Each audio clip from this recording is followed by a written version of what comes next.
assistant is helping out a little. Right now what we're doing is taking off the carbon fiber trim.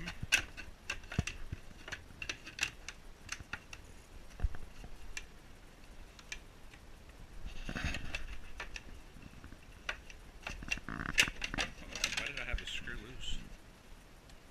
I had a screw loose for some reason. Okay. So far what we did, it's on both sides. There's a screw here. There's also a screw on the other side that you have to take off because you have to take off the carbon fiber trim. There's a screw there that we took off. It's also on the other side. As you can see, it's already off. So right now we're going to take off this side.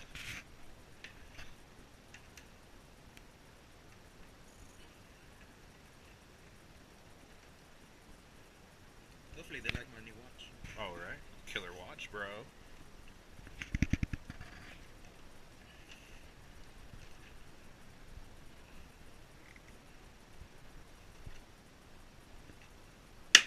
There you go. Alright. So there are the carbon fiber pieces. By the way, sorry about the floor, but it has been raining here. It was a beautiful day yesterday, but not today. Super weather now. Okay, from here, I'm sure we'll probably have to remove probably those screws, that, probably put the light off, probably do the same to the other side. So, we will be back. Okay, so far what we've done, took off that screw, there's another one here, there's another one there, there's a couple in there. Same thing on the other side. There's two here, one there, one right there. And other than that, we took the screw off here at the bottom. There's also two screws down here that we took off. Another thing that we noticed, there are screw type rivets in there. Hopefully y'all can see those. We actually have to take those off because the shroud is actually connected all the way through, so we're gonna remove those and we'll be back. So this is where we're at so far. We basically removed all the screws that are around the fairing. We left the screws that are actually on the side. They're screw style rivets, which I hate, so we left them on there. So we kind of just pulled everything forward. We have one screw out right here. We're about to start working on this one, but there's a nut on the other side that we have to secure in order to get it off. So we're working on the left side right now. Okay, so this is the left side installed. As you can see, my bike's dirty as hell, but oh well, it rains, it happens. So these two bolts, this one and that one, were T50, so we got those off.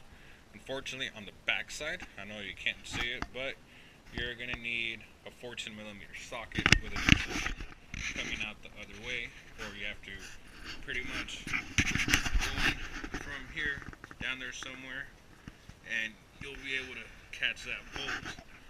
On this side, it's actually an easier story because you can just put a 14mm wrench right there. It'll touch the header a little bit, but no big deal, and you take that bolt off, take that bolt off, and this is what I found kind of interesting, just now I got confused. That little piece stays there and goes like that, which is weird, but we'll get it installed here in a bit and we'll show you what's going on. Okay, so this is the right side. This is what I was talking about. You have an adapter that has a notch in it for obvious reasons, of course. It doesn't touch the motor. With the T50, obviously you screw it in there. As you can see, here's a 14mm wrench on the other side that holds the nut, so you can basically screw it in. And then here's the other piece. So this spacer goes in there. I can drop it.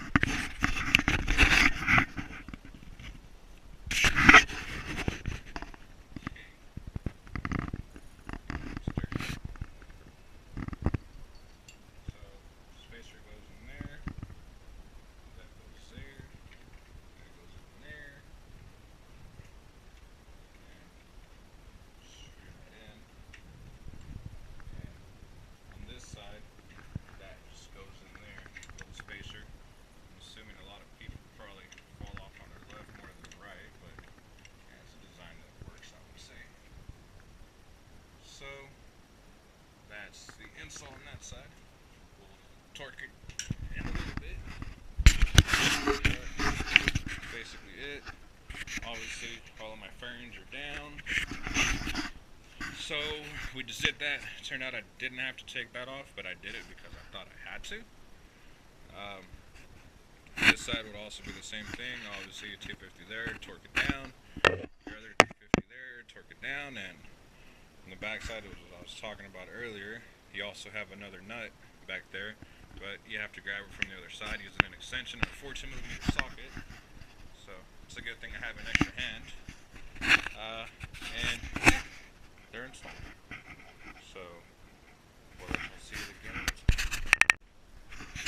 Alright, so frame sliders are on.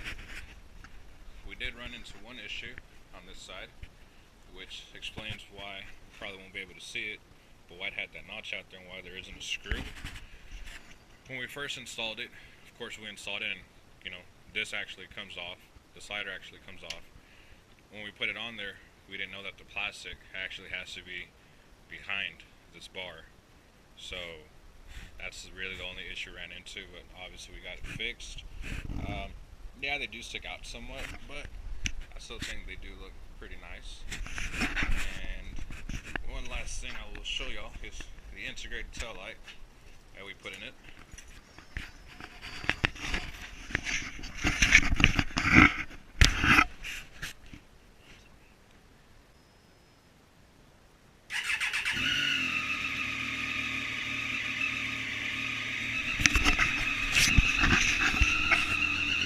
Get on it.